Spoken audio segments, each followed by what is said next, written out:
The Federal Reserve equals tools. The Federal Reserve is no longer an independent central bank. It has become a tool. In the past, when inflation was high, interest rates increased. When employment was poor, interest rates decreased. But this is no longer the case now.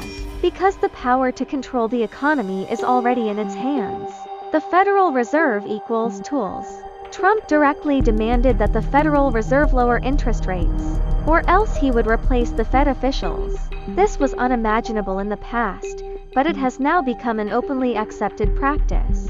The Federal Reserve has a dual verification mechanism. Interest rates can only be lowered when the core PCE is consistently below 2.5% for 3 consecutive months and the unemployment rate exceeds 4.5%. However, in reality, these standards can be adjusted as long as the power demands it.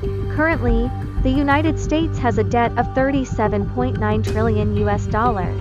It seems that the GDP growth in the second quarter reached 2.8%, but the actual reflection of the needs of the common people is only 1.2%. Where did the money go? Most of it was provided to a few technology giant companies, manufacturing and agricultural real economies. Meanwhile, the interest on the debt in the United States exceeds $1 trillion a year, which is higher than the military expenditure. It is equivalent to 50% of the entire U.S. fiscal revenue. 22 states in the United States are on the verge of recession, but the overall data is still pretending to be good. What will the future of the Federal Reserve be like?